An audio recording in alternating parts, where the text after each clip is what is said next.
To the East Peter Township Public Meeting. All participants are now informed that this meeting is being recorded. This meeting is also being offered virtually utilizing Zoom, which is a cloud-based platform for remote video and audio conferencing. The Zoom application is free to the public. The general public is therefore able to join the meeting by connection through the internet or by calling in by phone. The public is also able to observe the meeting on the Township's YouTube channel. Please continue to check the Township website calendar for any updates related to these public meetings. Agendas for these public meetings will also be available on the Township's website. Please be reminded that this meeting is being video and audio recorded and will be posted to the Township's YouTube channel for viewing. The meeting will now proceed with the chairman calling the meeting to order and identifying all other members present in the meeting room and those joining the meeting via Zoom. The chairman will then confirm those members joining by Zoom can be heard. Okay, welcome to the Monday, November 18th, 2024 meeting of the East Peter Township Board of Supervisors. My name is Corey Meyer and I'm the chair, and I'm with my other four supervisors all here and present. Please join me in the pledge of the flag. I pledge allegiance to the flag of the United States and to the republic for which it stands, one nation, indivisible, liberty and justice. There is in the back, you can sign in to be put into the record. Okay, next on the agenda, we have public comment for non-agenda items only. Is there any public comment for non-agenda items? Okay, we'll move on. We have a lengthy consent agenda, so bear with me as I read for the next 15 minutes or so. We have 4A, approval of the November 18th, 2024 Board of Supervisors meeting agenda. We have 4B, approval of minutes of the Monday, October 21st, 2024 regular meeting. We have 4C, approval of minutes of the Monday, November 4th, 2024 regular meeting. Actually, that's not on the agenda. No, we took that off. Okay, that's all good. Okay, 4D, offers time extension for township review and action 431 Strasburg Pike Land Development Plan 2416. Applicants offering a time extension of 90 days for township review. And just to give them additional time to review comments provided by the township engineer. Request additional time accepted. Will provide the township until February 16th, 2025 to act on the plan. And this is the second time extension for this application as hearing board approval was required. We have 4E, offer time extension for township review and action, Texas Roadhouse Restaurant Land Development Plan 2418, 2317 Lincoln Highway East. Applicants offering a time extension of 180 days for township review and action in order to provide themselves additional time to address review comments provided by the township engineer. If accepted by the board, that will give us until May 16th, 2025 to act on the plan. This is the second time extension for that plan. We have 4F, offer time extension for township review and action, Rockville parcel 5. No, actually, I think we're out of order. It's like we have E, yeah, Lancaster Parks Land Development Plan. Yeah, I got it. Just making sure I got the right one. 2419 2008 Horseshoe Road. Applicants offering time extension 60 days for township review and action. If approved, they'll provide township until January 17th, 2025 to act on the plan. This is the second time extension for that application. We have F, time extension for township review and action, Rockville parcel 5, redevelopment plan 2422 35 South Willowdale Drive. And that is time extension to February 11th, 2025 for township review and action. And this is the first time extension for this application. We have G, offer of time extension for township review and action, Church of the Nazarene Land Development Plan 2423, which is 2150 New Holland Pike. And this is for a 60-day time extension. And if accepted by the board, provide the township until January 17th, 2025 to act on the plan. This is also the first time extension for this application. We have Country Acres, which is H, for offer time extension for township review and action, which is at 24, it's Plan 2424, 2941 Lincoln Highway East. Applicants offering time extension to January 31st, 2025. And this is the first time extension for that application. Next, we have I, request for release of financial security, Aspen Home. Did I miss one, Mike? You good? Yeah. Yep. Yeah, 220 Pitney Road, Aspen Home. You good? Township engineers provide a letter recommending a full release of this financial security, and the amount currently remaining in security is $2,848. Next one, we have J, request for reduction of financial security, Newswanger, 2303 Lehman Road. Township engineers provided a letter recommending reduction in this financial security amount of $15,682.13. That will relieve a remaining balance of $17,065.85. Next, we have K, request for release of financial security, Beechdale Farms, 458 Beechdale Road.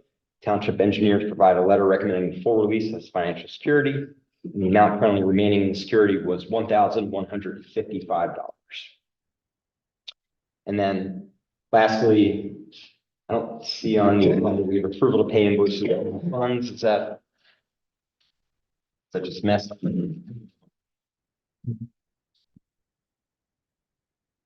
Oh, yeah. Yeah, look at that. The letters being off is, I don't. It's all right, it's all good. Okay, approval to pay invoices from all funds total $829,286.12.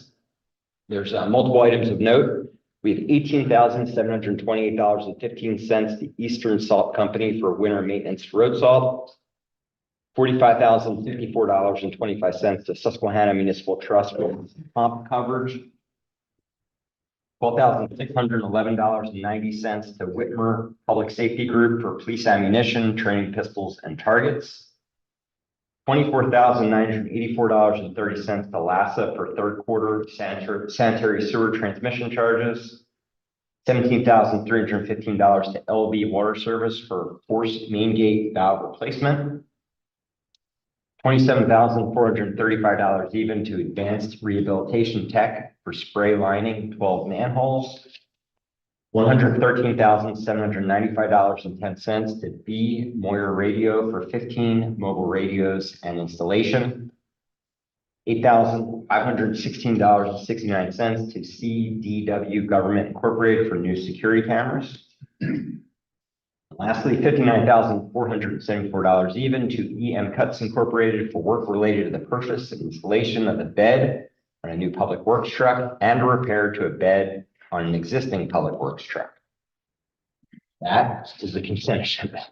I'll make a motion to approve the consent agenda, items A through N. Thank you, Ted. Second. Second by Roger. Any board comment or public comment on the consent agenda? Can you say, if you could just go over, what was it for Whitmer? For Whitmer, it was $12,611.90 to Whitmer Public Safety Group Incorporated for police ammunition, training pistols, and targets. So is Whitmer in East Lampeter Township then? It is. Whitmer Public Safety Group, their headquarters is. Not in East Lampeter. Yeah, where are they? They're. I'm sorry, I don't know the location. Yeah, this is just a vendor. Yeah, yeah, yeah. So it just sounds like Whitmer because they're like developing. Correct. Yep. They're, okay. Okay, any other public comment for the consent agenda? We have a motion and a second. Okay, all those in favor signify by saying aye. Aye. Any opposed? Any abstentions? Motion passes. Thank you. Okay, Mr. Bob May, we have a presentation regarding LEMSA. Mr. Bob May from LEMSA, the Executive Director. Good to see you again. Thanks, sir. I appreciate your time this evening. Sure. Slides. Yep. We have it as well. Yeah, you can start. Well, So. A few minutes. Slide, that's something we can talk about. So if you go to the back, page 2 of the order. There's a couple of questions on there. We exceeded 54,000 for this year. We will achieve 54,000 calls. That's across all our service lines. That's not really by calls. Mention our station location. The neighborhood where we purchased ambets. It's been a long process. However, we are making headway on the building. Been reaching out to the township manager for some guidance. He's been very helpful. And I appreciate that. It is expected to be completed. We're going to on the site work meeting, but I want to mention that we're not moving. That building we do own, we will be moving out of that building.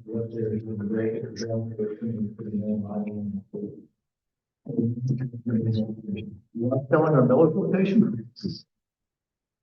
That project called the Loft. They address food insecurities for individuals in Penn Manor School District. We hope to cut on that property in February. The 911 operations will then transition people out to the doors in the neighborhood. You're going to rent the first floor of the North Hill University station, the formal precision. The next page, as I have provided in the past, we can see a comparison between 2023 and 2022. The call types, 911 call types in East Lampere Township. Next page. The top right will zero the call. So when 911 call comes into the dispatch center, it's categorized into 3 different types. The red bar is your most critical. So for 2023, just about 53% of your 911 in East Lampere Township are considered class 1 or advanced life support, otherwise known as life-threatening. And that's pretty consistent across all of our municipalities. We do see that number go a little higher the further out we go. So if we go down Full Lane, or down Martin Township, Fulton Township, that number pushes 58, 59%. In the city, it comes down. It's closer to 35%. And then the bottom right, you can see the number of calls per year since 2006. Next graph, this is a comparison between the 2 years. And the next graph, we do the distribution by day of the week volume in the county of township.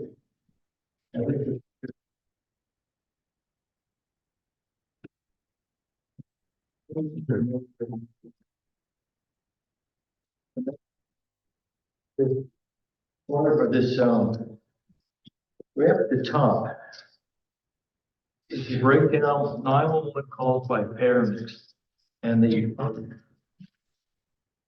that's hard to see, but the other, which is the light blue, that's 5%, that's workers' comp.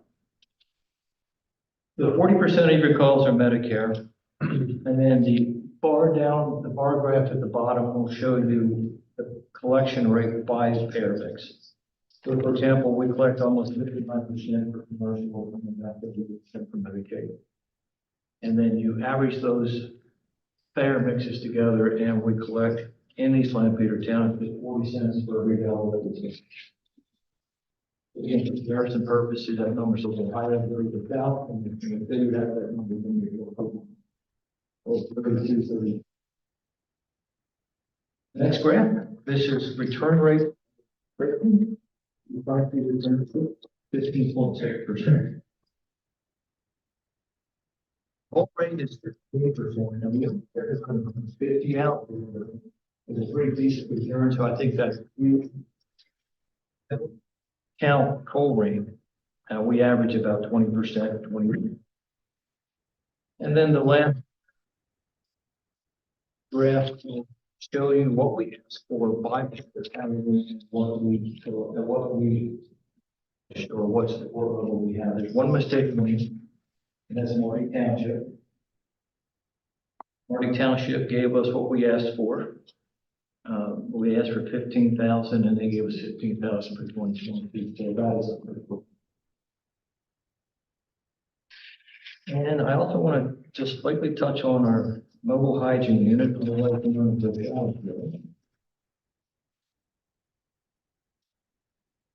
So I think you might have that. I see.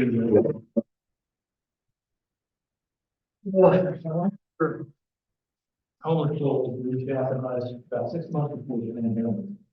I got the phone call and they reached out and asked if we was, help clean up the mobile hygiene unit, the shower trailers.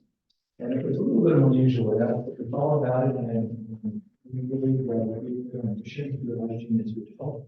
We see a lot of homeless within our community, homeless that haven't had showers in sometimes months.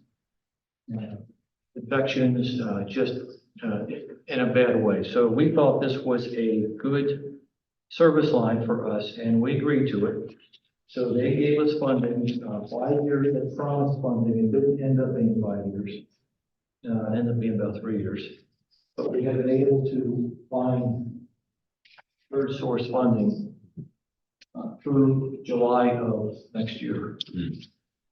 And we are continuing to apply for grants with the idea of working with these trailers. 26-foot trailers, 2 large shower stations with sinks and seats. And it also has a community paramedic medical line.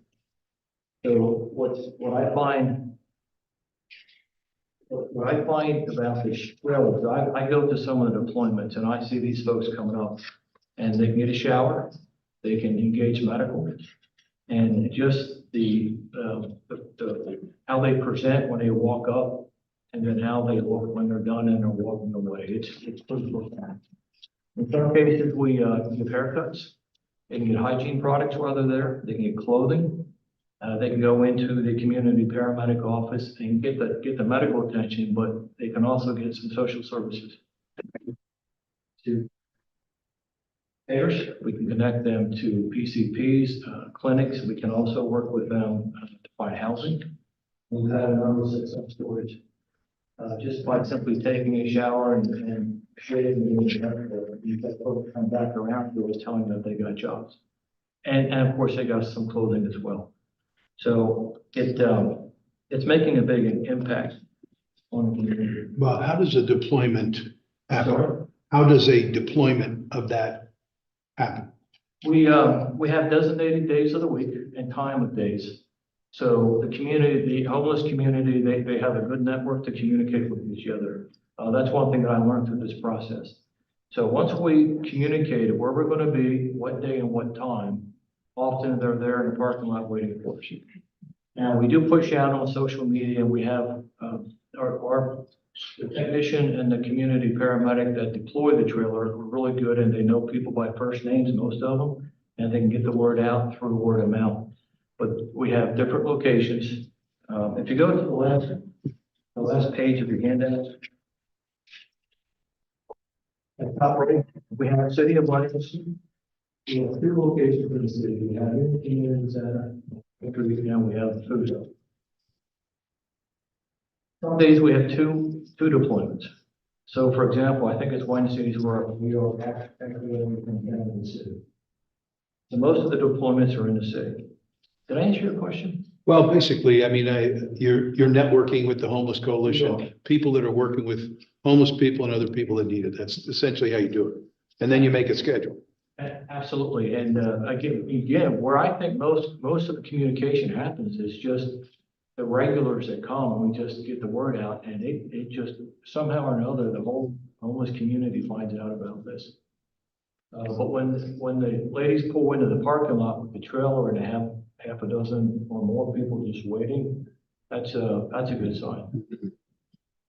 And in 2021, we were averaging 7 showers a month. We're at 130 a month for this year so far. In fact, that number's a little higher. So it's we're going to keep running it. It's not coming out of our budget. It is paid for through grants, foundations, and so forth. We do have a lot of donations for clothing. We have donations for a lot of hygiene products. We have churches dropping boxes of things off and it's just filled with hygiene products and so forth.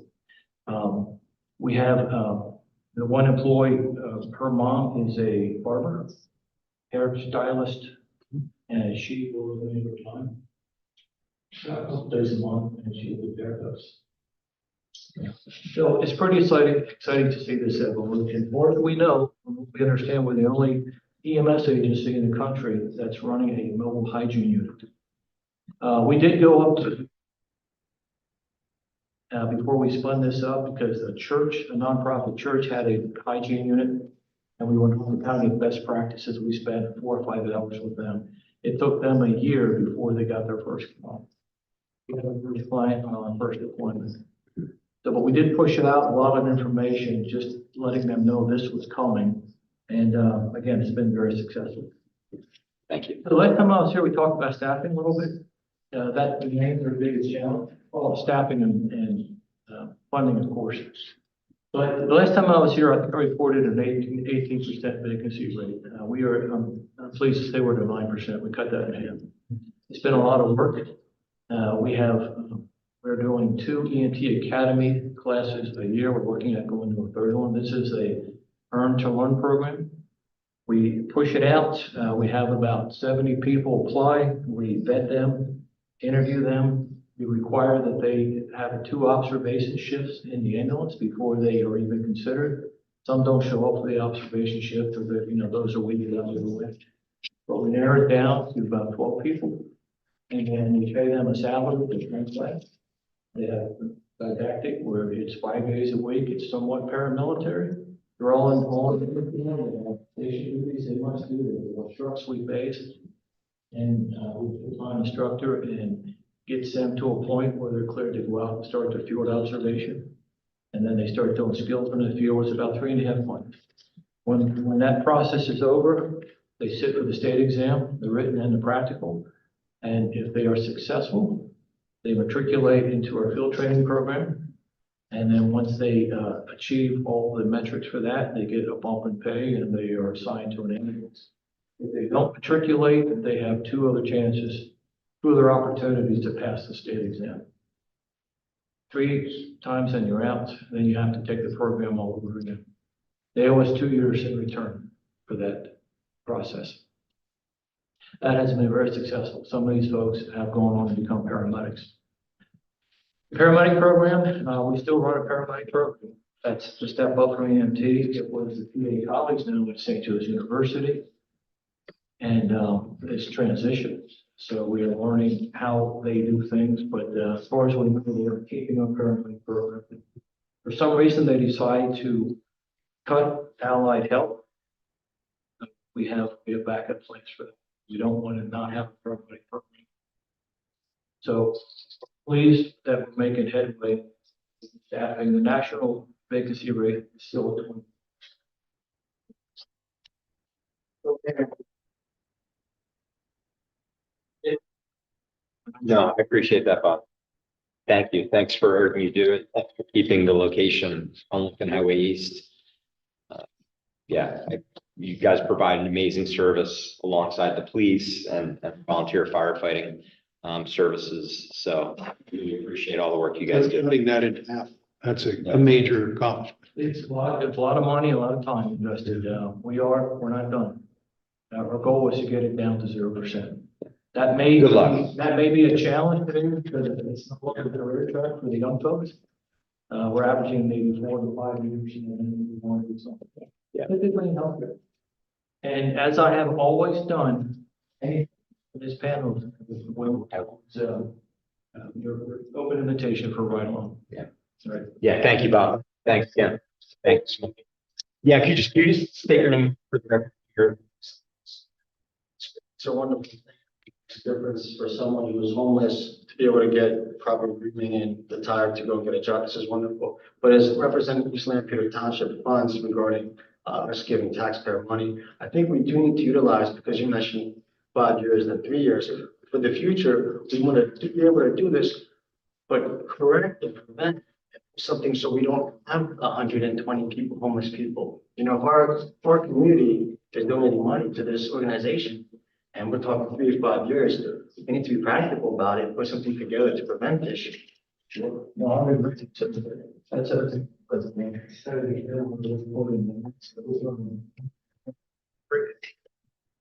well, I don't probably, there's a whole. We had only, partner with LGH to keep people on the, there's not enough altitude. And, there's a lot of there's encampments that we try to get them doing, and that community, paramedics, healthy resources too. It is a challenge, no question about it. Thank you. Thanks for the question. Thank you. Good. Any other comments? Okay, we'll move on to 7A, high steel structures, sketch plan 2425, 144 Greenfield Road.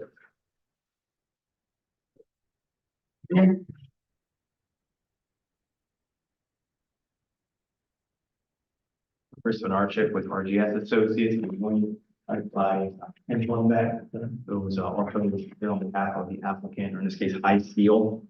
What we'd like to do is just give you a brief background of the application that you have before you, which is a sketch plan, and then go into some of the modifications that we identified as part of going through that sketch plan process.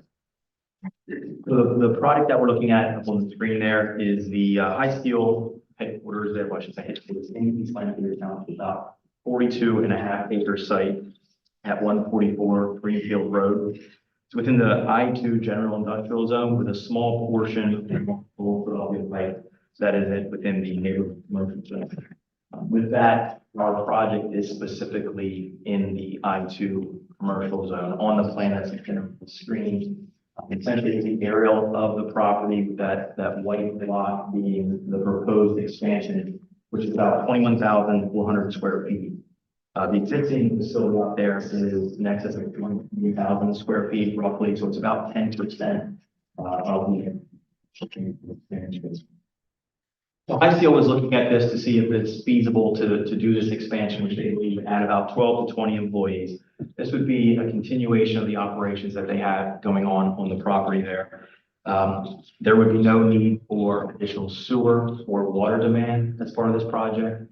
And being over existing impervious, the stormwater management would be very limited on the site. We look at in town to address that properly during the land development stage. As small as the project is, we're far under the 1 acre threshold. That would be an NPDS permits. We do not anticipate needing that with DEP. Along with the application, we did an initial submission. The township engineer did review that. We're looking at a waiver of the preliminary plan, given that if we submitted a plan, a preliminary plan, a final plan would essentially be the exact same thing. There's no subdivision proposed as part of phasing. In getting some feedback there, we also looked at trying to make sure, in fact, that we could move the project forward, if we were successful with your board. We wanted to identify several waivers that would be necessary to implement the plan. We identified those in our letter that's revised, dated October 17th, 2024. Happy to walk down through each one of those. I'll briefly just state the different relief that we are seeking. Plans. We had indicated final plan, but we did withdraw that. We thought perhaps we could maybe go down the path of the stormwater management plan. But we got some good feedback. Makes sense that we go down that path of the land development.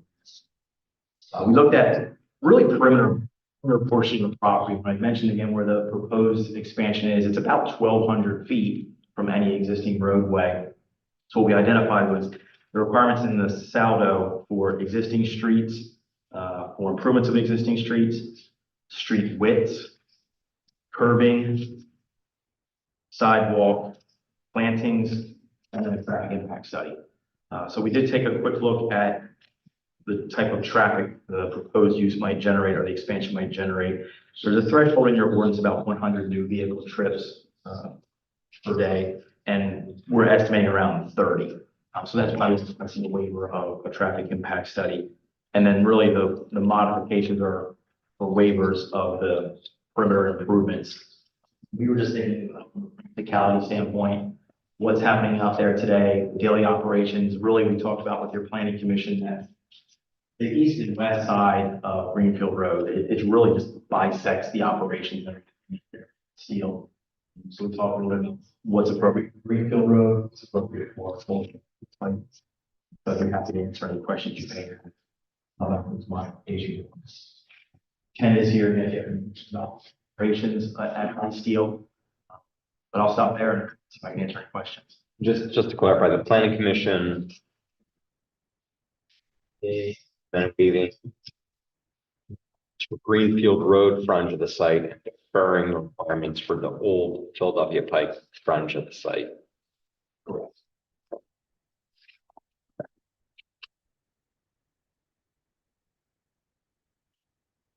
Questions to applicant, Chris or Ken?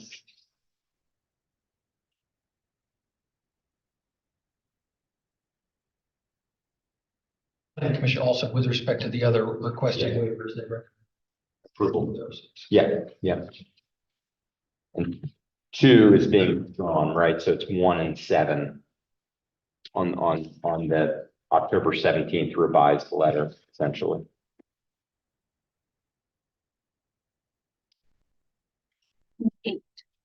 Eight is traffic impact, right? 30 to your point, Chris. A lot less than 100.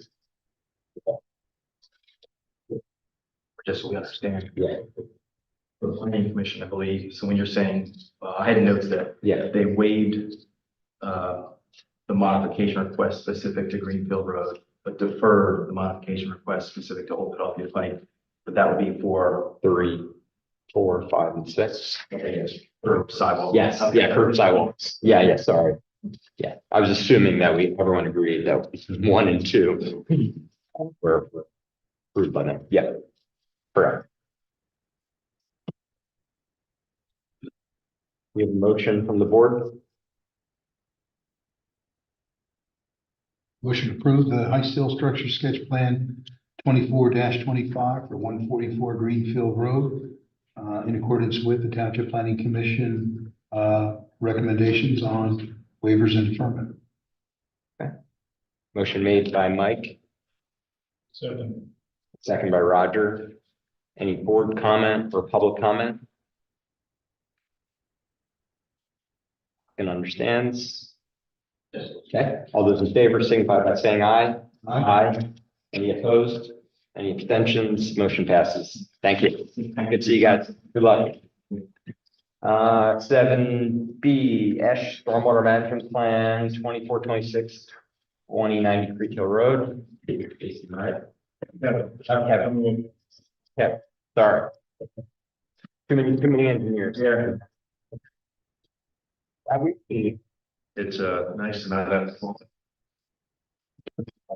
Anyway, this is a stormwater management application for Isaac S. Esch. It's an 11.5 acre property at 2090 Creek Hill Road, presently developed with gravel driveway, single family dwelling, barn and a greenhouse. The intent of the plan is to replace the existing dwelling, which is a manufactured home with a permanent single family detached dwelling. Give you the history of the property. The dwelling that is there currently was approved under a stormwater. And that plan accounted for a dwelling footprint of 2,600 plus or minus square feet. The runoff from that dwelling is managed by an existing base. You scroll down just a little bit.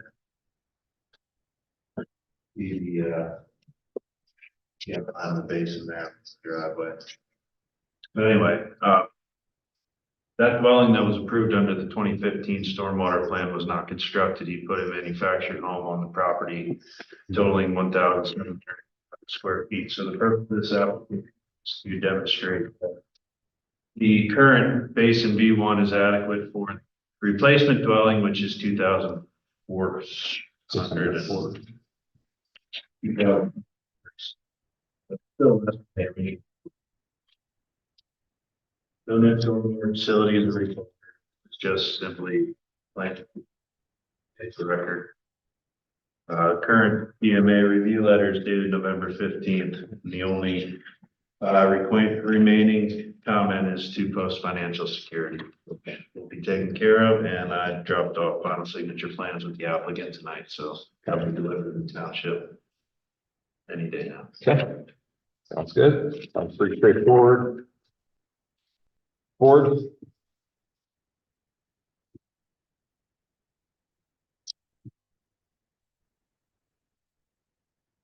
Make a motion to accept the stormwater management plan for those who gives Besh, for 2090 Creek Hill Road as presented. Motion made by Mike, second by Ethan. Any comment from the board or the public? Okay, all those in favor signify by saying aye. Any opposed or abstentions? Okay, motion passes. Thank you. Thanks, have a great Okay, two. Okay, we have 7C Greenfield North, Lot 1, revised land development plan 2428. Floor is yours. Here, Dave Miller with 2. Good to see you. Good seeing you. This Greenfield North project you recall is construction is well underway, but there's been a relatively minor change. That's why we're here this evening with a revised final land development plan. And really the change is due to the sequencing of construction. And I can point out that we've got 4 apartment buildings along with the townhomes. Building 1 and 2 are the first ones that will be constructed, and that construction is underway. The 4th building, building 4 here, originally had a community center in the middle of the building. Because of that being under construction at a later stage, the desire was to move the community center as a separate facility so that it's available for the tenants in the initial P buildings. So revised final plan to show that community center as a separate building. And really, that's the extent of the plan. So some things that occurred because of that, there was a sidewalk that came straight through on the original plan that also served as an emergency access. The fire companies requested that. Because the community center that's now being rerouted around the building, that's been shown to the fire departments, both Whitmer and Lafayette, and they have approved that. And so that's some of the change. We do have letters from DMA. But before we talk about that, Questions from the board on what's been described so far? Okay, keep going. we have a letter from DMA dated November 8th, 2024, and we have no achievements. Those comments. Happy to go through if you want. Planning Commission took action and they had one exception, am I right?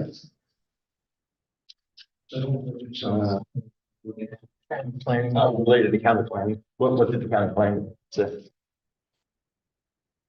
We have, we have also dated 4. And comment number 2 was a request to update the LCPC plan. So we're happy to do that. The other one, we explained to the planning commission, happy to do again this evening for you, if you'd like. But, I trust the planning commission. yeah. Anyone else want to hear more? Anything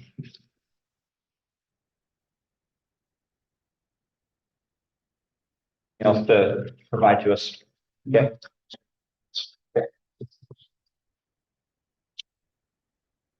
Make a motion to approve the Revised land development plan for Greenfield North Lot 1, and 24-8, 850 Greenfield Road. Conditioned upon the David Miller Associate Letter dated 8, and conditioned on the Lancaster County Planning Commission letter, with the exception of comment number 1, and also putting in a requirement that all conditions from the original plan remain in place. It's actually, we're on the county planning department letter, we're complying with number 2. But we're not doing 1, 3, 4. Because they are already driving on the plans, Okay. just for clarification. Yeah, so clarification with the exception of comments number 1, 3, 4, and 5 on the Lancaster County planning review. Second. Motion made, second. Any comments from the board? Any comments from the public? Just glad to see it going forward. Watching the progress. Okay, we have motion made and second. All those in favor signify by saying aye. Aye. Any opposed or abstentions? Motion passes. Thank you. Have a great day. Guys. Okay, we have 4D, resolution regarding DEP sewer planning module DART container. Is anyone here for that item? And how do you want to talk to this one? Sure. Starts installing the new manufacturing process within the building. No exterior changes to the structure. But that new process does generate some additional sanitary sewer flows, so they have to do planning.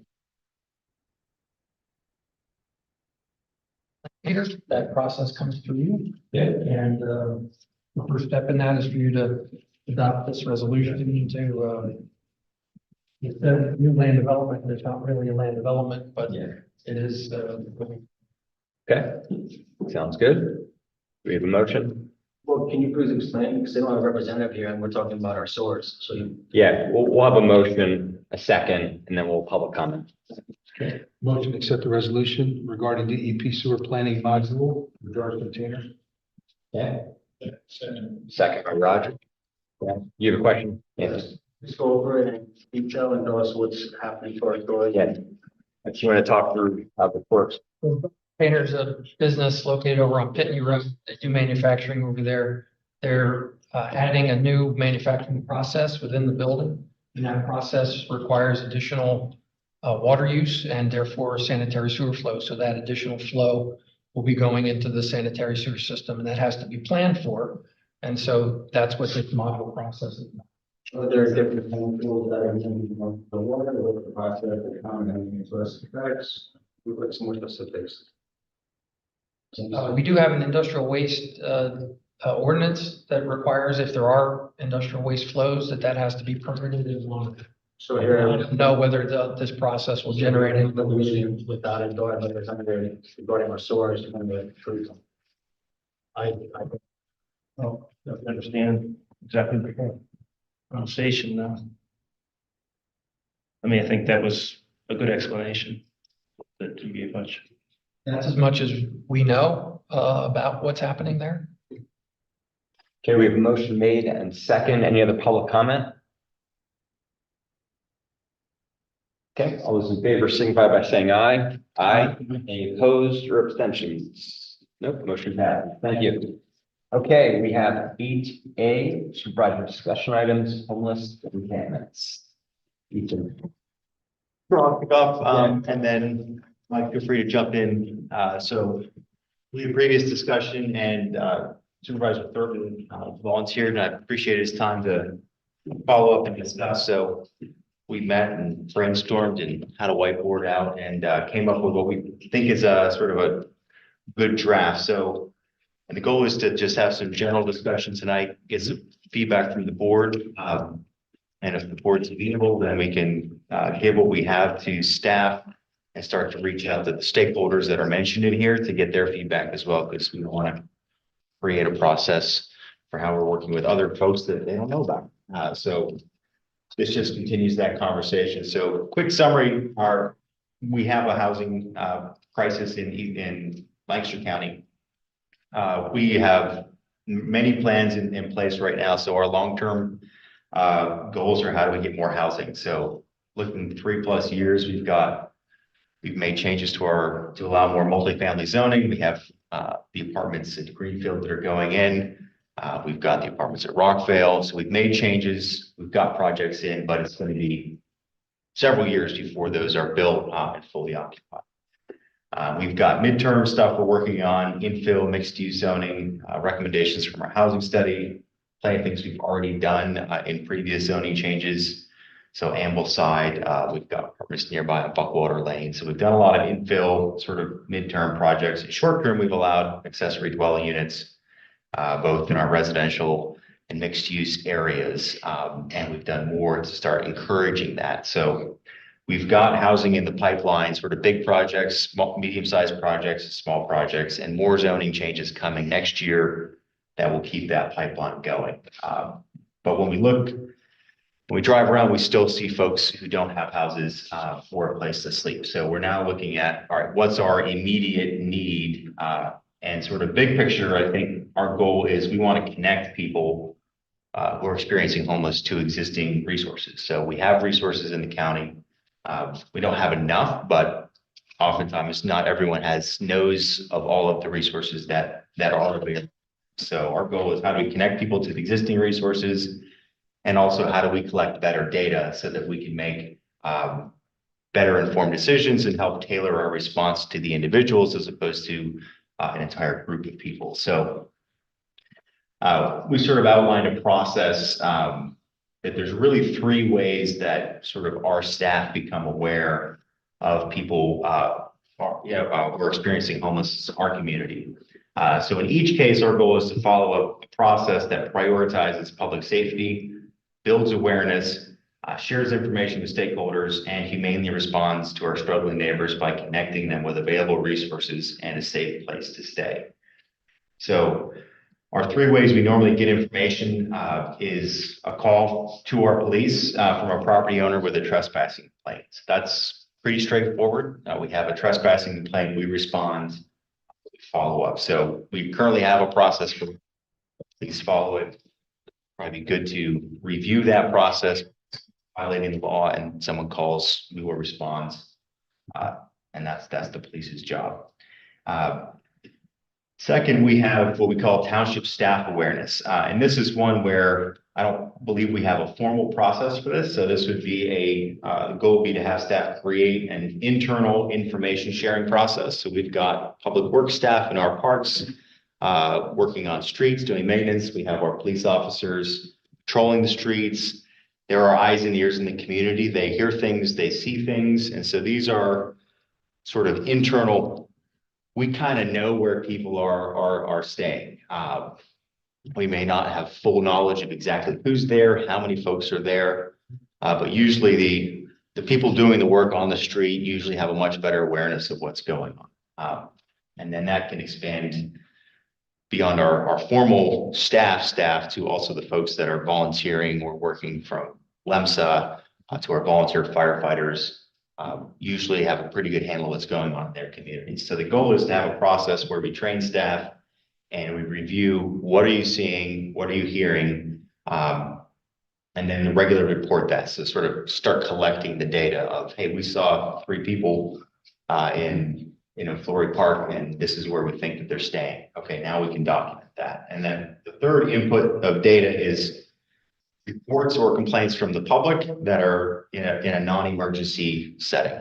So people saying, hey, I've got, if a business tells us they have an encampment that they became aware of, but they're not wanting to kick everyone out for trespassing right now, then how do we share with them the best practices and then put them through our process? So for sort of items number 2 and 3, we've outlined sort of a non-emergency response process, which really focused on identifying the individuals and then individualizing the solution. So in the identification pieces, first is if they're on private property and we become aware that someone's living there, we should notify the private property owner. We should share the information. And then our next step is we should also contact the outreach workers who are actually in our area. So whether that's whoever's contracted with the Lancaster County Homelessness Association. That could be CVCs, that could be Tenfold, that can be someone else. So they've got street outreach workers who are available. So our goal would be, if we become aware, we want to contact who's the designated outreach worker. And then this is where we want to set some sort of time-bound expectations for them to do outreach. So our first step is, we identified some folks living here. Let's connect them with an outreach worker, and then have the outreach worker bring back to us what their recommendation is. So we don't want to necessarily have a one-size-fits-all approach, but be able to say, for some individuals, what they need is, hey, now they've been contacted by the outreach worker, they didn't know where they were. Outreach worker says, we have a bed available, here's where the person could go. Or sometimes you have individuals who have either a medical issue or a mental health issue where their case plan may be they need to be arrested or taken to the hospital so that they could potentially get the care they need. So the response is, so it's one of, from the township staff standpoint, we don't know what the best thing to do in every situation is. The goal is, we have the homeless coalition, we have each person in their database has a case management plan. The goal is, how do we get more information into that database? And then how do we work as best as we can to follow that recommendation from those folks? So the goal is, in that individualized response, to respond to the recommendation from the outreach worker and work with them and the case management plan. And then our other recommendation is to have staff create a set of guidelines for what are the parameters for working from that. Because the reality is, there are going to be some times, we had it earlier this year, hopefully we get more beds online in the county, but there are going to be times when there are no beds available, and the outreach worker is going to say there are no resources. And we know that there's someone, camping in our park. So then our question is, what are the guidelines that staff should be following of what's a reasonable amount of time to notify? Are we going to let folks stay there? Or are we going to say, here's the amount of time you need to find other accommodation or move along? Because permanent encampments on our parks is going to be a magnet as well as a potential health hazard. But we also don't want to just kick people out with no notice and warning. So the goal is treat people as humanely as possible. But the main objective is connect people with resources, update the database, and help us have more actionable data. So that's the rough draft. Because then the other response item that we would have is, we really need to, and I think we've done a pretty decent job. I think we need a little bit better job of communicating with our nonprofits and faith-based communities. That's something Mike and I talked about, is our churches needs to be, have a desire. I've had multiple conversations with local churches and who want to do things. They're sometimes unsure of what they can and can't do.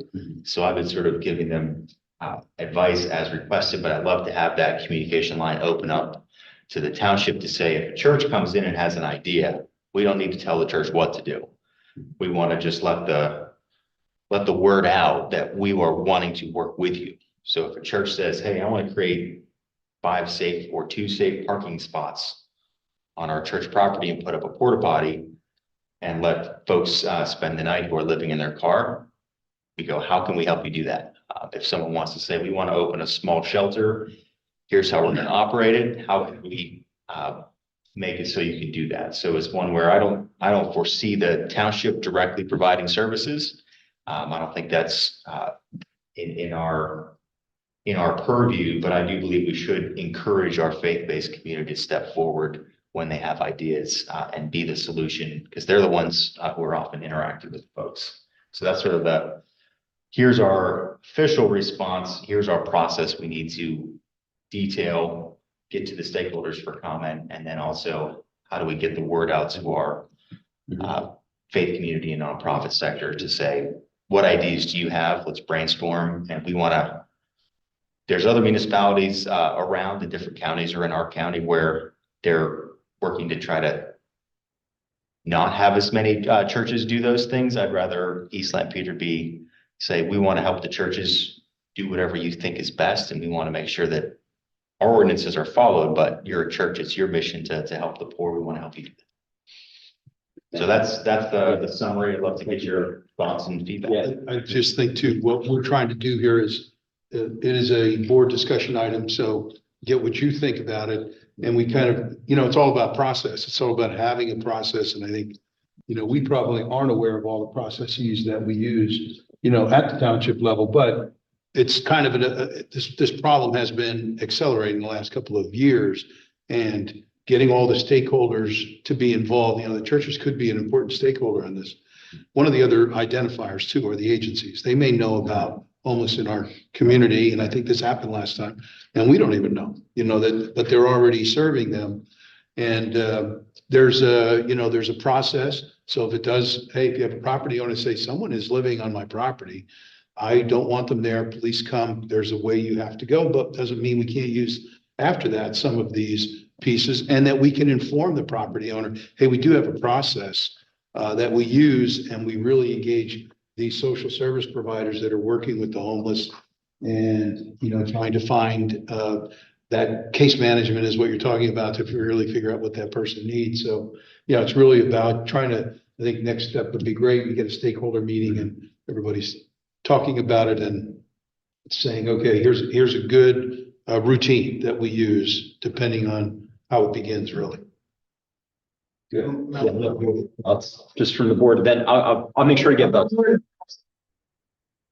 Yeah, I'll get to you in a second. Other thoughts? So thank you very much Yeah. for the time on this. This is a great blueprint to open discussion. Yeah, good. Other thoughts? The communication between the police and the township staff, would they, how does that work? Chief Zerby comes over and says there's an encampment or there's been a complaint at XYZ property, and then. It certainly could be. I meet with the chief every week, so there's regular opportunity to share that information. So is that informal at this point? I mean, is that question addressed? If he would forget about it and it would be on a process list. It would be asked about. Okay. Yeah. But there's no formal process to address any of those concerns. So the police see, let's use a non-homeless, the police see a zoning issue maybe somewhere. They would, it's 8 o'clock at night on a Tuesday.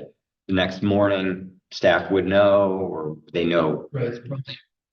Filled out an incident report, Okay. goes Yeah. up the chain. Yeah, and then it would come to you guys. Yeah.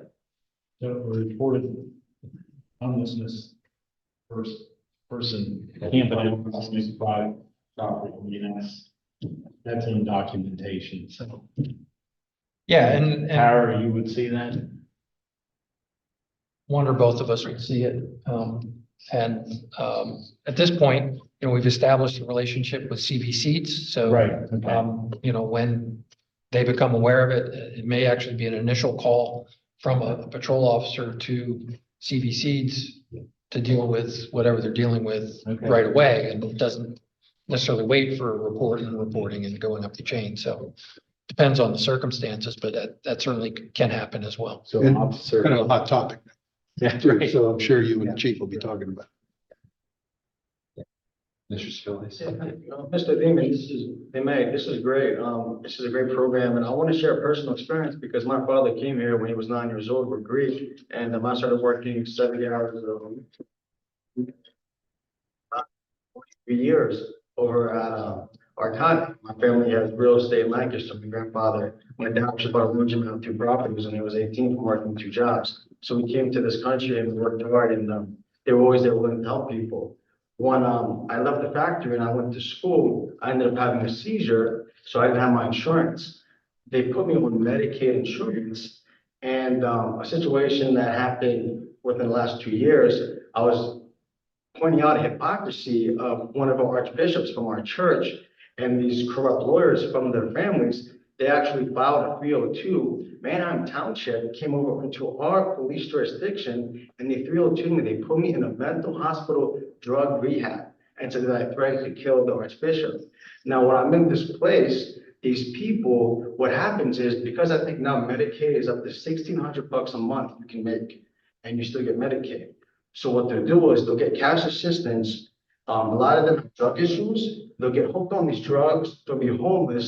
They'll purposely get put in these mental hospital drug rehabs until they get their money, the cash assistance, and then they'll get their, once they get out, they get their fix and they get all the medications they want while they're in there. It's a very broken system. So I think with what you're trying to implement, we need to recognize, well, hey, say that you're a mother, you have 3 children, your husband's working, or if you're legally not married, you're able to get this Medicaid, these benefits, and you and your husband are legally married, so you're not obligated by law for certain insurance purposes. So we want to utilize our tools in the proper way that will prevent this reoccurring wheel, because heck, I have 3 kids, it's hard enough to get a job out there against me. Why wouldn't I collect that for Medicaid? So it's a system that I'm trying to see what the flaws are, implement them properly. This is great. This is really a great program. Thank you. From personal experience. Thanks. Other comments? Yeah, Kevin. It's been the trend in the number of homelessness over the past few years, increasing, decreasing, staying about the same. What did you guys think? Well, according to there's a PIT count, point in time count done every January approximately, where volunteers go to where they know folks are. So usually emergency shelters, and they count on one day, say, this is how many folks are homeless in which situation. And that's usually using data that's in the county database and then verified with folks on the street. So that number is definitely on the upswing by a good bit. And the number of folks who are unhoused, not in a temporary emergency shelter is on the rise. That's however just one point in time. So one of the things I would love to have happen with this is be able to have that ongoing relationship. So one of the challenges in data collection and in information sharing is you have to hit the right balance where, as Mr. May said earlier, if there's the folks who live on the street are very, very networked. And if you're living on the street, it is to do so successfully, which a lot of folks are doing, most of us would struggle to do it. So people living on the street are very, very smart and agile and know how to adapt to their surroundings, and they're very networked. So if we pass an ordinance that says, hey, you can camp anytime you want in Flory Park, it's going to be very busy in Flory Park. However, the opposite is also one of, if we say, hey, anytime we hear anything of anyone camping anywhere in this township, we're going to drop the hammer. The word will get out, but also anyone who's doing outreach and trying to provide services or give someone a shower or shave or food, if they're not going to be talking to our police force. So the goal is, how do we provide an environment where we treat public safety as an objective and try to treat people as humanely as possible. And when we're trying to do both of those things, then I believe we can have the communication open to where an outreach worker is comfortable talking to a police officer and sharing. Police officer is comfortable talking to an outreach worker and sharing. Because if our objective is we want to get people access to the services that they're eligible for, and then we want to and eventually get them on their feet and get them a place to stay. And then our goal is, as best as possible, to work with a case management plan. Then that provides the incentives to share information. So there's a lot of information that I would say is non-reportable information. We can look at, here's the 911 calls, but if we'll use another township as an example. So I've talked to folks who have, you'll run into somebody on the street and it's, 9 o'clock at night on a Friday, and you're busy because there's a lot of stuff happening late at night, and you pick someone up because they're being mainly a disturbance in that area. You go, I'd like to help you. Where would you like to go? Hopefully the next township over. And sometimes we will give someone a nice ride to the next area where that person says, I would like to go here, because they know what they're being asked. And that person will then, you'll see a police call potentially for the same person 3 or 4 times in one night. So there's a lot of what I would call non-reportable incidents that I would love to have us have a process to capture, even if it's a meeting once a month, an outreach workers present. And in other places around the country, this is sort of a best practice. If you can start sharing and saying, here's where Frank is, here's where Sarah is, here's where Joe is, use the people's names and say, what are you seeing? It's like, oh, I think they're now behind, this building, or I saw them over, they were going downtown. So it's sharing, where are the folks going, and what are they doing? Because most people have a case management plan. They may be trying to get their ID back so that they can get a job. Their doctor might be trying to get in touch with them to get them access to medication. And it's how do we then connect them and say, because you have no address, you don't know where the person is, and you may not have a cell phone. So the goal is, it's all word of mouth and finding people on the street. So this would give us a lot more data to say, there may be 13 people in the pit count in East Lampeter Township, but I can drive around tonight and I can find more than 13. And that's one of, if you know where to look, there's a lot more than 13.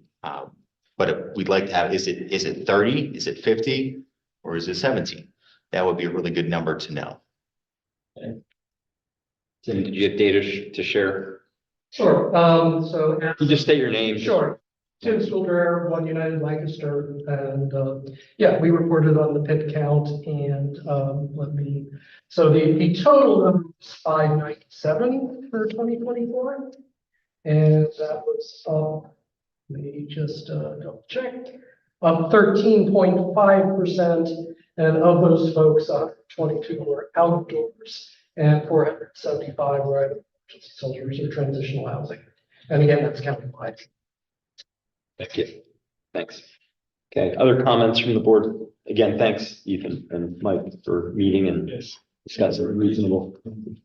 Other comments? So next steps. So the next steps is if you have any feedback, we just got this draft to you today, so I know I almost had a chance to digest it. Shoot us feedback, and then love to have staff give us a response as well. And I think we'd love to either invite to a future meeting or have some informal meetings with staff of bringing in those stakeholders and getting their feedback. So I'd love to see the County Homelessness Coalition review this, our police force, SEEDS, and also find a way. I know we have the Conestoga Valley Magisterium meets. I've spoken to that group, but how do we get the word out to our churches and start to say, or maybe that's something that SEEDS and some of these other groups can do on our behalf, because they're very networked as well, to say, bring your ideas and we'd love to entertain them and figure out how we can work with you and allow you to serve our neighbors rather than be a barrier to you doing that.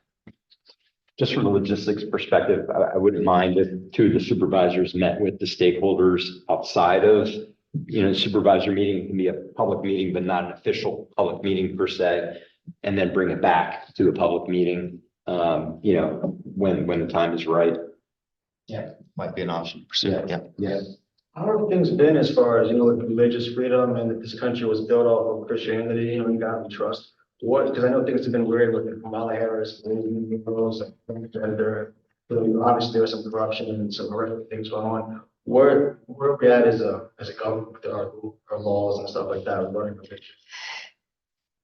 Well, a quick answer is a great question. And this is there's been religious freedom sort of in our DNA as a country, but we had the Religious Freedom Act in the 90s, which was recently updated in last this year, but in the 2000s. So the Religious Freedom Act through Congress, the last one sort of greatly expanded by definition what a church is able to do. And I think that might be one of, even we pass a statement by saying, we agree with that, and we're not going to force it. So there's been plenty of lawsuits across the country. There's been plenty in Pennsylvania by the ACLU that when churches are trying to provide food, clothing, and shelter to their neighbors in need, and if townships try to stop them from doing that, they're going to lose in court. So so that would be more of one of our townships saying, hey, if you're trying to pursue your mission as a church, we're not going to sue you. It should be, we're here to support you, but I understand. We're here to support you, but it's one, we're not gonna give an impediment to you exercising your religious freedom to help the poor. Okay, we're gonna move on to eight B, or 8.2, park and open space ordinance requirements. So I'm just gonna give a little background. Simple stuff about the park and open space requirements, particularly in the subdivision land development. Board indicated that we want to have further discussion about this. The movements, provisions that we have right now were fairly recent, just a couple years ago, where the board modified the requirements in the ordinance to try to make it more of a formula rather than negotiation with developers. And despite that effort, there have been circumstances where it's continued to be more of a negotiation. So the formula at this point in the ordinance for residential projects, it's 0.027 acres of land for each dwelling unit that's proposed are to be provided by that development. And there are options in the ordinance that can be provided either by actually giving a portion of the land that's involved in the development to meet those requirements to the township to use for park and open space purposes, or they can pay a fee in lieu of that amount of land, or some combination of those two things. So the fee in lieu of aspect of the ordinance talks about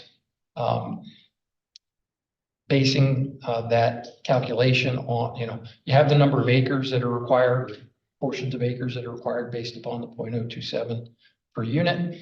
And then that times the assessed value times the common level ratio applied to the assessed value. So that's what's in the ordinance. It hasn't always worked perfectly to that. And so if the board wants to make modifications to the ordinance to, again, sort of step in the direction of it being more of a formula, I think there are some things that could probably be looked at. I haven't talked with the solicitor about them, but we'd have to do that going forward. So one of the thoughts that I had would be that the ordinance talks about when you're actually dedicating the land, that it can be divided among land that 70% of the total should be usable and usable for recreation purposes. It's not wetland, it's not stormwater basin, it's not on severe slopes. The other 30% can be more, severe slopes or wetlands or some other more passive type of facility. So when you're actually giving the land, you could still have a 70-30 split when you're doing the fee. That makes it more complicated, so I'd suggest you consider, if you're doing a fee, you don't have that 70-30 split option.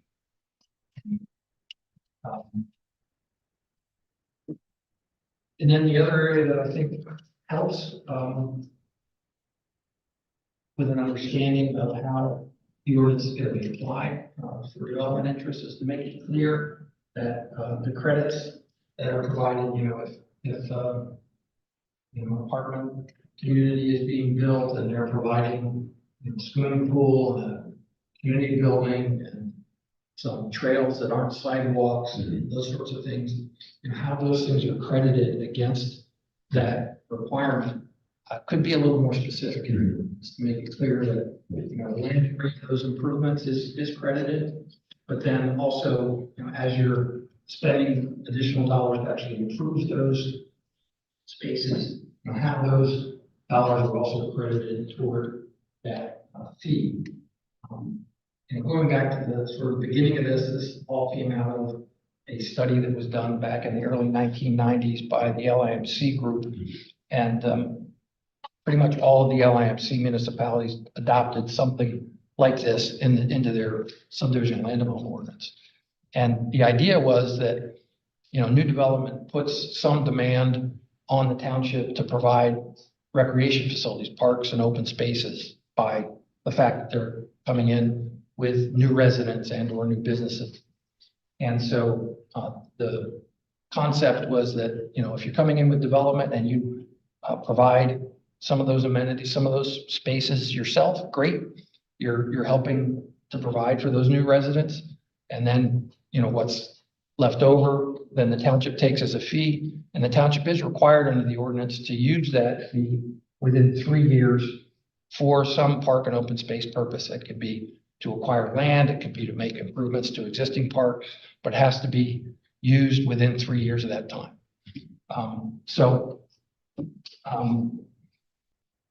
The LIMC, yeah, keep going, sorry. Looking for, you know, some board direction on, you know, what you'd like us to pursue, and we can talk to the solicitor about making, you know, drafting changes to the ordinance if that's what the board wants. Have the former LIMC, whoever was a member back then, when it was, I know, I realized it's likely different. It's changed a little. Changed a little. Have they modified the ordinances related to this? I'd have to research that. I don't know. I almost wonder if we should just take a step back at this point, just research.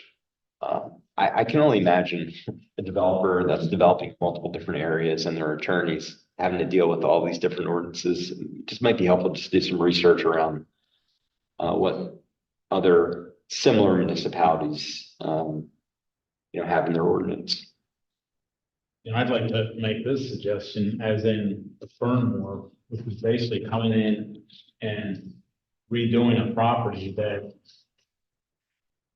we were so glad they did. I think if somebody's redoing a project, say we have a big retail space area like that was, it's serviced by water and sewer, that we basically make that process very lenient when it comes to a fee like this, because they're basically taking property that maybe has fallen into disuse, and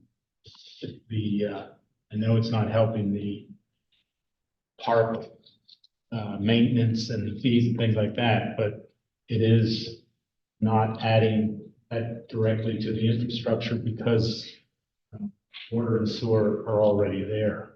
So I don't know if you can carve out areas like that and address those areas. But I think the adaptive reuse of some of these areas that the developers should be rewarded for doing.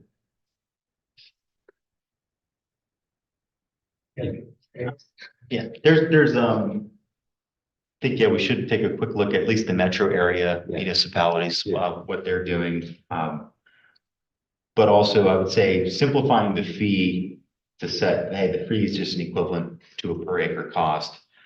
But I think we should set that. We should do our own calculation for the entire township once a year and just set in January and say, here's what that acre cost is.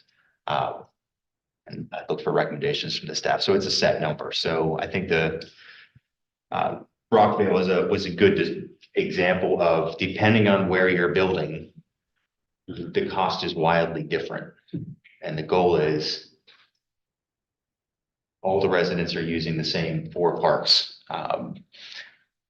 So it's not one of, so if you build in one area, if you get a good deal on the land, all of a sudden your fee is less. But if you pay more, it's more. That's not be as fair. So if we set here's the amount of the per acre cost. If we set whether that's an average of the whole township assessed value, or some quick formula that we can run that says here's the number, and then we should allow. I would say there's a way I think we can check with the solicitor, do a credit that we could pull down to say whether it's a credit for infill or redevelopment with existing infrastructure. We could give a credit, or say that supervisors could set a credit. So when we get discount, here's the amount, everyone knows that coming in, and then, or credit for increased density. So it's if someone's trying to put more housing in that's more affordable, the fee goes up right now. But if it's, hey, if you're hitting the density of say, 6 units per acre, you pay the full freight. If you get up to 8 or 9 units per acre, we'll give you a density discount, because that's going to be better. And then I think we should clarify whether we're allowing credit for on-site park services. So the one argument is, hey, if the public can't access it, doesn't count, or the counter argument is if there's on-site services in an apartment building, they're not going to be down at the park, so it doesn't have that extra strain on it. So you should count all on-site services, including clubhouses, swimming pools, and playground facilities, even if they're just for the folks there, it decreases the burden on the parks. So those are, I would say, the three credits that we currently have a credit for on-site services in some way. We should have a way to look at what other credits we could pull down. But here's the dollar amount. Everyone knows that going in. It's a simple calculation, would help. And then here's what you can do, developer, to decrease that amount. It's a simple concept. Even like I said, with high industries, they're putting so much money towards local and state tax, and we should be giving them amount of money to pay for the sidewalks, the concrete, because they're contributing that money to our public tax. So let's say if this developer is making a profit, I can't agree more with Mr. Demi that we should look at it. It's a simple formula. You're going to make this profit based off of this, and then this is the credit we can give you. It should be a very simple process. Other comments from the board? Any other comments from the public? Ken? Yeah, just on behalf of High Real Estate Group, this is always a topic of conversation. Yeah, we know. Yeah. And I appreciate Ethan's comments. The only other kind of issue I would ask you to give consideration to is, is it quality or is it quantity? So, when just using our Greenfield North as an example, if we were to get an offset credit for our clubhouse, right, it's 8,000 square feet, 2/10 of an acre. Okay, well, offsetting our park and open space requirement by 2/10 of an acre clubhouse, and that clubhouse provides fitness and yoga and all sorts of activities that are available, 7 days a week, 365 days a year. Is that 2/10 of an acre offset equitable, in the grand scheme of things? So I'm not saying that's all of the answer, but I would hope that's kind of part of the discussion and consideration as well. Yeah, thank you. Yes, good. Other comments?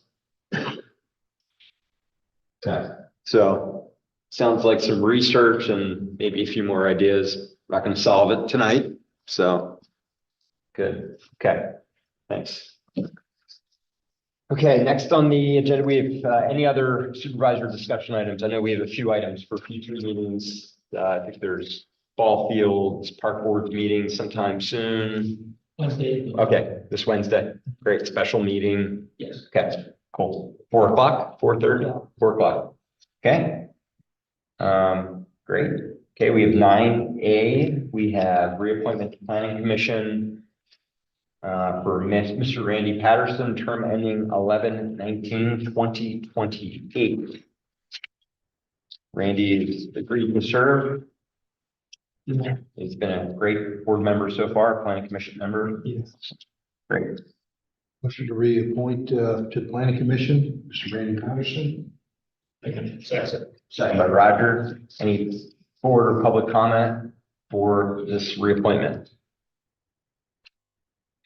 Commendation for his service. Yeah, thank you, Randy. And all in favor, signify by saying aye. Aye. Any opposed or abstentions? Okay. Great, thank you. Okay, we have 9B, resolution regarding additional funding for trail project Strasburg Pike to Oakview Road. So. Received. And through the engineering design permitting process, found that the amount of funding that was provided through that program for construction was going to be inadequate to complete the project.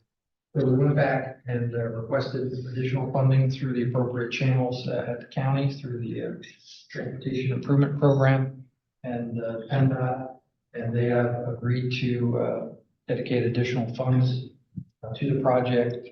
So the amount of construction funding that will be provided now is $1,570,512, where the previous funding level was $1,060,000. So through PennDOT's process, they need the board to pass a resolution to accept that change of agreement. Okay. We have a motion for this resolution.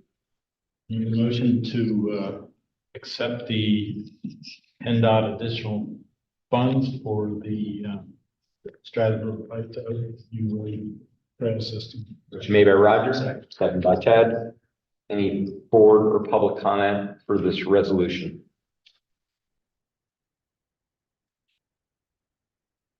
Signify by saying aye. Aye. Any opposed or abstentions? Okay, motion passes. Thank you. Okay, we have 9C, regarding fish and boat grant application given to park development. Yes, this is grant program.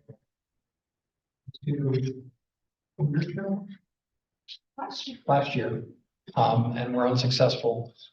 We asked Lisa to dive into it again and see how we could improve our application. And she's learned some things through talking with folks at the Fish and Boat Commission, as well as other agencies. And so we'd like to take another crack at it and submit an application. This would be for what we would call the first phase of development at Gibbons Park, which would be the entrance area, parking area, canoe, kayak launch, and did I say parking? Trails, some trails, small portion of the trails. So all of that together was estimated to be about $208,000 worth of improvements. And I think it's a 50-50 program with Fish and Boat.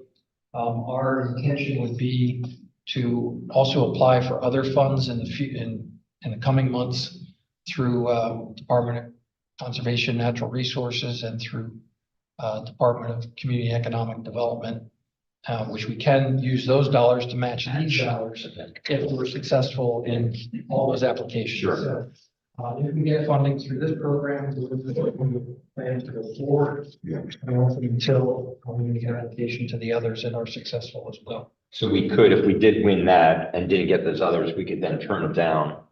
Correct. Yeah. Yeah. Or the board can make a decision at that point to fund the 100 and X thousand Correct. at that point. Okay. Yeah, but we have that option. Yes. The issue is the timing of their programs. They're not all. Yeah, understood. Yeah. So it's the first one, and so that's the proposal. Yeah, well, thank Lisa for that. And we have a motion to approve the resolution. Make motion to approve the resolution of the Fish and Boat Grant application for Gibbons Park development with the understanding that if we're unsuccessful in obtaining a portion of the money for the cost, that we do not move forward. Motion made. Okay, second by Ted. Any board or public comment for this resolution? So if you don't use the grant, how many years do they hold it aside until you say, we're not going to use this? Well, by the time we find out about the funding, there'd be an agreement that would have to be put in place, and it would be at that point in time where the board would have to decide we're either going to enter into this agreement or we're not. Okay.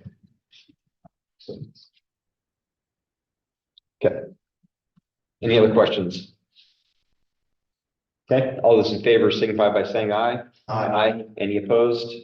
Any abstentions? Motion passes. Thank you. Okay, we have 12D, authorize advertising of the 2025 budget for public inspection. Any, you can talk about it first. The board had two special meetings to talk about preparation of the 2025 budget, one back in August and one earlier this month. Staff has been working, it's kind of always budget season. When we're going through the year, we're trying to make sure we're watching the dollars and putting them in the right places. So it gets ramped up in the fall, of course, as we approach the end of the year. So we've been working on the budget. We've shared that information with the board following the board's workshop earlier this month. We modified a few additional things, the most significant of which would be what's reflected as proposed in the draft would be a 5% increase in the millage rate for next year, which would change the rate from 1.957 to 2.055. and that'll generate approximately another $178,000 in revenue in the new year versus the old rate.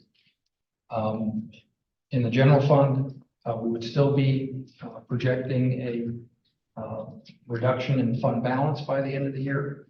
We're projecting at the end of this year, we'll have about 5.8 million in the general fund, and by the end of 25, if this budget is what ultimately is approved, we have a balance of about 4.8 million, which is higher than the board's established policy of having at least 18% available to roll over in the next year.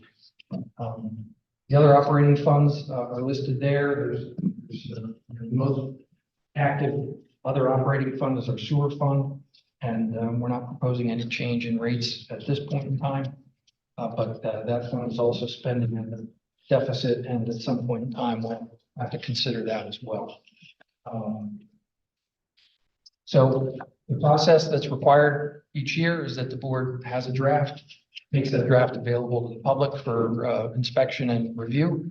And then at your last meeting in December, which at this point is scheduled for December 16th, we take action to adopt a budget. Questions for Hutch or staff or comments? And just a quick clarification on the general fund budget summary, 2025 proposed revenues, does that include the 5% tax increase? It does. Yeah, so that's already included. Got it. Other questions or comments from the board? Just a comment. I mean, this is sort of following up on discussion we had in our budget last budget meeting, was looking at that deficit. And we know we can't run that deficit.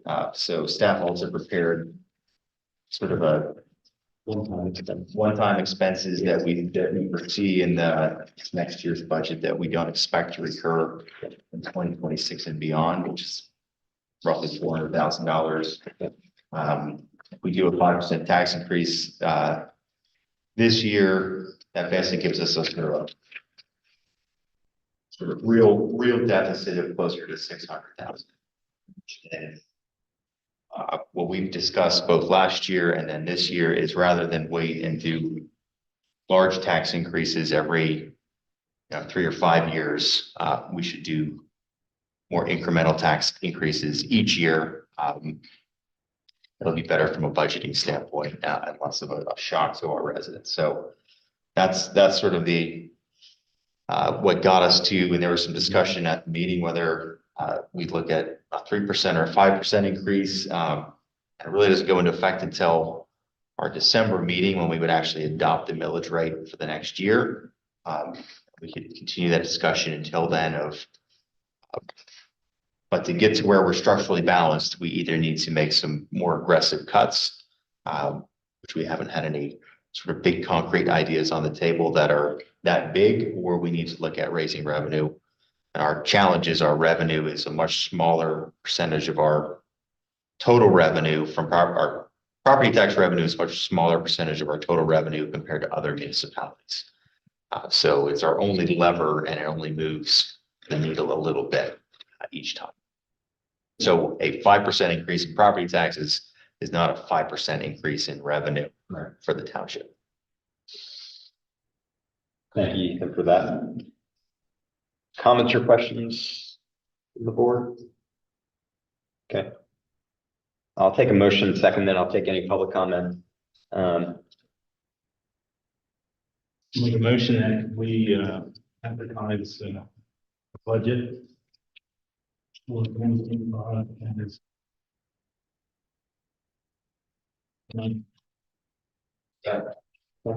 Motion made by Roger, second to authorize the budget for public inspection. Public comment. Mr. Hutchison, if you just could verify, so from Pennsylvania, we're getting about a little upwards of 4.5 million for advertising, and then it's going to go through discussion and outline for us to view before December. You said we're getting 4.5, usually it's under 4.8 million that we're getting for the grant, in Pennsylvania. And then, Are you talking about the grant we just talked about? yeah, all you said is a little bit more than what we're reporting. We're going 4.5, 4.8 million. I think the number, the 4.8 million figure that I gave was the balance that The general fund balance. fund at the end of next year.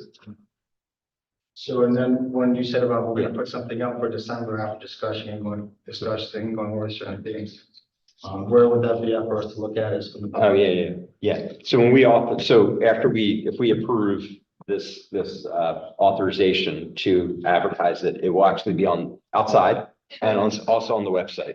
Yeah. So there'll be a link on the website. So that will be out here. Yes. The tangible costs. Yeah. Okay, and then you just give some of what you guys are approving.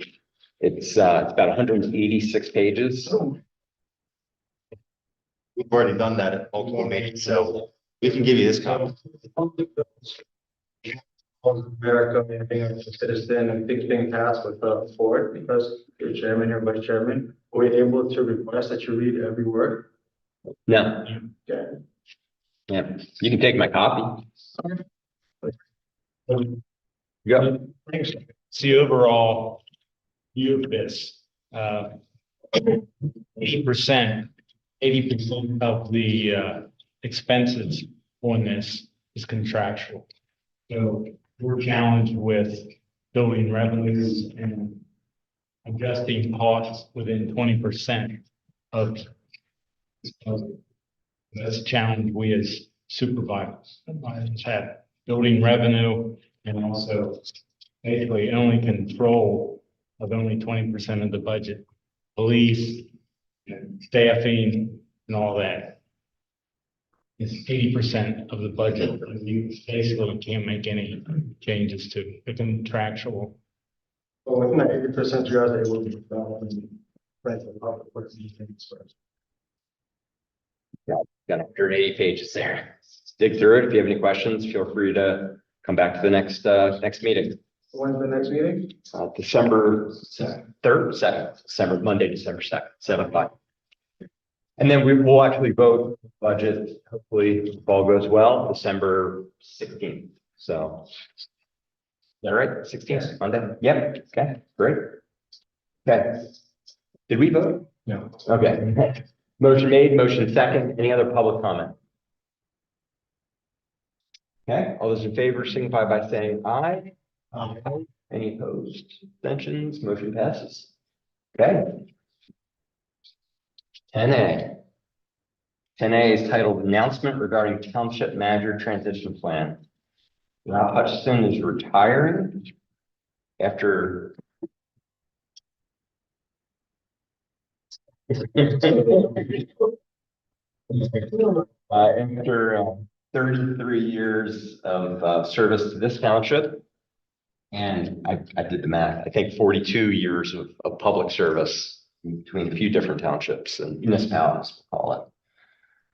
We will, well, Hutch may not like this, but at some point we'll formally recognize his years of service somehow, some way. But we've been working on this transition plan. I don't know, Hutch, for how long? I mean, how long we've been talking about this? Not for 33 years, right? Quite 33, but maybe, 2 or 3 years. Yes. Yeah. So we're very happy to have Tara stepping in as township manager. And I'll have Hutch just go through some of the details. He's been planning his own transition and this successful transition to Tara as township manager over the next couple months. So I'll let Hutch talk through some of the details. Thank you. Yes, the plan is for me to actually retire from the township in July of next year. Tara will be taking over as township manager in May. So I'll remain on staff as an additional couple of months transition.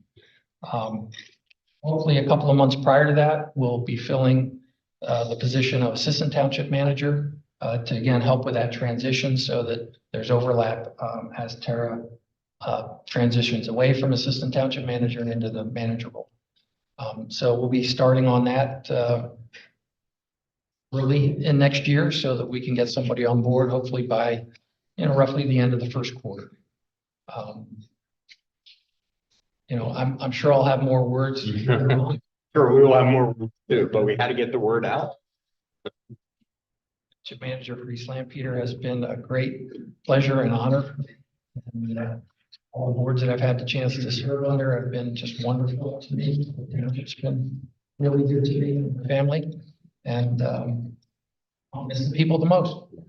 And as we were honored to have you, and we're honored that you have you made big shoes to fill, and Tara will fill those shoes well. So,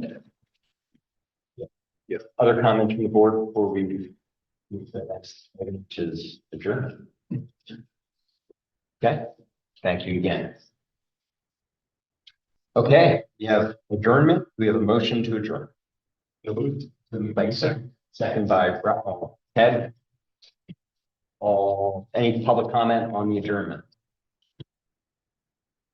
All those in favor signify by saying aye. Aye. All opposed or abstentions? Motion passes. We're adjourned.